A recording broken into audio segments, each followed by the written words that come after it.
Hello welcome to gain knowledge YouTube channel. ముందుగా మీరు కనుక మా ఛానల్ని ఇప్పుడే చూస్తున్నట్లయితే దయచేసి సబ్స్క్రైబ్ చేసి లైక్ చేసి మీ ఫ్రెండ్స్కి షేర్ చేయండి. టుడే మన టాపిక్ వచ్చేసి పర్యావరణం గురించి. మన దేశంలో పర్యావరణ పరిరక్షణ అనేది ఏ విధంగా ఉంది, ఈ పర్యావరణ పరిరక్షణ కోసం మన భారత ప్రభుత్వం తీసుకున్నటువంటి చర్యలు, చట్టాలు, అదేవిధంగా ప్రపంచవ్యాప్తంగా జరిగినటువంటి సదస్సులు, సమావేశాలు, మన దేశంలో పర్యావరణానికి సంబంధించినటువంటి ముఖ్యమైనటువంటి చట్టాలు, పర్యావరణ ఉద్యమాలు, వీటి గురించి మనము ఈరోజు డీటెయిల్డ్గా చూద్దాము. ఖచ్చితంగా కాంపిటేటివ్ ఎగ్జామ్లో ఇక్కడి నుంచి 1 నుంచి 2 ప్రశ్నలు వస్తుంటాయి. ఈ ఏరియా నుంచి మనం ఖచ్చితంగా ఎక్స్పెక్ట్ చేయొచ్చు బిట్టు. భారతదేశంలో పర్యావరణ పరిరక్షణ స్వాతంత్ర్యం వచ్చిన తర్వాత 5వ పంచవర్ష ప్రణాళిక కాలంలో జరిగినటువంటి 1972లో స్వీడన్ సదస్సు, దీన్నే స్టాక్హోమ్ సదస్సు అంటారు. ఈ స్టాక్హోమ్ సదస్సును దృష్టిలో ఉంచుకొని national committee on environmental planning and coordination అనే కమిటీ అనేది ఏర్పాటు చేయడం జరిగింది మొదటిసారిగా. ఆ తర్వాత 1980లో తివారీ కమిటీ. ఈ తివారీ కమిటీ సూచన మేరకు కేంద్ర ప్రభుత్వం ఒక పర్యావరణ విభాగాన్ని ఏర్పాటు చేసింది. ఈ పర్యావరణ విభాగమే ఒక శాఖగా ఏర్పడి ministry of environment and forest MEFగా మారింది. ఈ తివారీ కమిటీ సూచన మేరకు ఏర్పడినటువంటి ఈ పర్యావరణ విభాగం మేరకే ఈ క్రింద ఇవ్వబడినటువంటి చట్టాలు అనేవి తీసుకురావడం జరిగింది. అందులో ప్రధానంగా వన్యప్రాణి సంరక్షణ చట్టం 1972 సంవత్సరం, నీటి కాలుష్య నివారణ మరియు నియంత్రణ చట్టం 1974, అటవీ సంరక్షణ చట్టం 1980, వాయు కాలుష్య నివారణ నియంత్రణ చట్టం 1981, పర్యావరణ పరిరక్షణ చట్టం 1986, జాతీయ పర్యావరణ ట్రిబ్యునల్ చట్టం 1995. మన దేశంలో పర్యావరణ పరిరక్షణ కొరకు తీసుకొచ్చినటువంటి కొన్ని ముఖ్యమైనటువంటి చట్టాలు ఇవి. అదేవిధంగా ప్రపంచవ్యాప్తంగా చూసినట్లయితే పర్యావరణ కృషి చేసినటువంటి సదస్సులు, మొదటగా మాంట్రియల్ ప్రోటోకాల్ 1987లో జరిగింది. దీని యొక్క ప్రధాన ఉద్దేశం ఏంటంటే ఓజోన్ పొర క్షీణత అనేది ఇక్కడ జరిగిందని దీనిలో భాగంగా ప్రధానంగా చర్చించారు. 2, క్యోటో ప్రోటోకాల్ 1997 డిసెంబర్ 11న జరిగింది. ఇందులో భాగంగా ప్రధానంగా గ్రీన్ గ్యాస్ సాంద్రత మరియు కార్బన్ ట్రేడింగ్ గురించి ఇక్కడ చర్చించడం జరిగింది. తర్వాత ఎర్త్ సమ్మిట్ రియో డి జనీరోలో జరిగింది. ఇది 1992లో ప్రధానంగా దీనిపై భూమి ఎదుర్కొంటున్నటువంటి వివిధ సమస్యల గురించి ఇక్కడ చర్చించడం జరిగింది. ఈ సదస్సులో భాగంగానే 2000 సంవత్సరం నాటికి గ్రీన్ హౌస్ ఉద్గారాలను 20% వరకు తగ్గించాలని ఈ సదస్సులో ముఖ్యంగా ప్రతిపాదిస్తే దీనిని వ్యతిరేకించినటువంటి దేశం అనేది అమెరికా. ఆ తర్వాత ఎర్త్ సమ్మిట్ 2002 సంవత్సరంలో రియో ప్లస్ జోహన్నెస్బర్గ్ 2 ప్రాంతాలలో జరిగింది. దీని యొక్క ప్రధాన ఉద్దేశం నీరు, శక్తి, వ్యవసాయం, ఆరోగ్య మరియు జీవ వైవిధ్యం గురించి. వీటి సంరక్షణలో ప్రతి పౌరుడు తన వంతు కృషి చేయాలని ఈ సదస్సు అనేది ప్రధానంగా తీర్మానించింది. తర్వాత నిరంతర సేంద్రియ కాలుష్య కారకాలపై స్టాక్హోమ్ సమావేశం 2001 మేలో జరిగింది ఇది. ఆ తర్వాత ప్యారిస్ ఒప్పందం, రీసెంట్లీగా జరిగినటువంటి, అంటే పర్యావరణంపై చివరిసారిగా జరిగినటువంటి ఒప్పందం ప్యారిస్ ఒప్పందం 2015 డిసెంబర్లో జరిగింది. దీనిలో ప్రధానంగా గ్రీన్ హౌస్ వాయు ఉద్గారాలను గణనీయంగా తగ్గించి ప్రపంచ ఉష్ణోగ్రత పెరుగుదలను పారిశ్రామిక పూర్వ స్థాయిల కంటే 2 డిగ్రీ సెంటీగ్రేడ్ కంటే తక్కువగా ఉంచి దానిని పారిశ్రామిక పూర్వస్థాయిల కంటే 1.5 డిగ్రీ సెంటీగ్రేడ్కి పరిమితం చేయడం దీని యొక్క ముఖ్య ఉద్దేశం. ఇవి పర్యావరణకి సంబంధించినటువంటి ప్రపంచవ్యాప్తంగా జరిగినటువంటి సదస్సులు.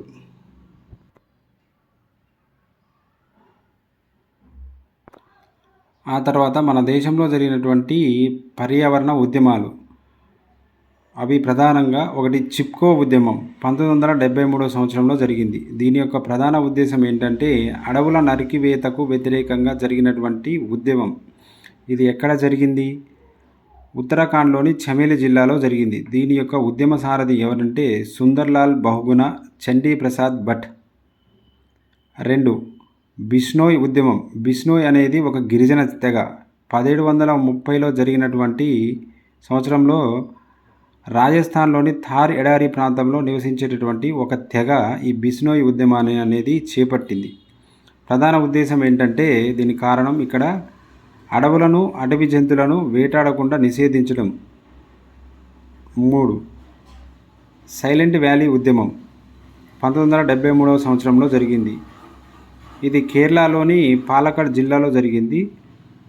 ప్రధాన ఉద్దేశం కుంతిపూజ నదిపై నిర్మించే జల విద్యుత్ కేంద్రానికి వ్యతిరేకంగా జరిగింది. ఇది సైలెంట్ వ్యాలీ ఉద్యమం అనేది దట్టమైనటువంటి సతత హరిత అరణ్యాలు కలిగినటువంటి కేరళలో పాలక్కడ్ జిల్లాలో ఒక అరణ్యాల ప్రాంతం అన్నట్టు. దీన్ని కొట్టేసి కుంతిపూజ నదిపై జల విద్యుత్ కేంద్రాన్ని నిర్మిస్తారు అని అక్కడ ప్రభుత్వం ప్రకటించడంతో దానికి వ్యతిరేకంగా ఈ సైలెంట్ వ్యాలీ ఉద్యమం అనేది జరిగింది.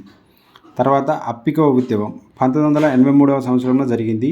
ఇది కర్ణాటక ఉత్తర కన్నడ జిల్లాలోని కలాసై అటవీ ప్రాంతంలో జరిగింది. ఈ ఉద్యమం యొక్క సారథి ఎవరంటే పాండురంగ హెగ్డే. ఆ తర్వాత 5. నర్మదా బచావో ఆందోళన్. ఇది 1985లో మేధా ఫాట్కర్ దీన్ని ప్రారంభించారు.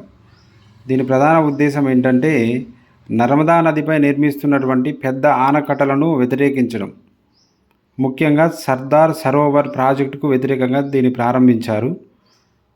ఈ నర్మదా నది అనేది దీని యొక్క ప్రధాన ఇంపార్టెన్స్ ఏంటంటే భారతదేశంలో పశ్చిమం వైపు ప్రయాణించేటటువంటి నదులలో అతిపెద్ద నది నర్మదా నది. ఈ నర్మదా నదిపైనే భారతదేశంలో అత్యధిక ప్రాజెక్టులు కలిగి ఉన్నది.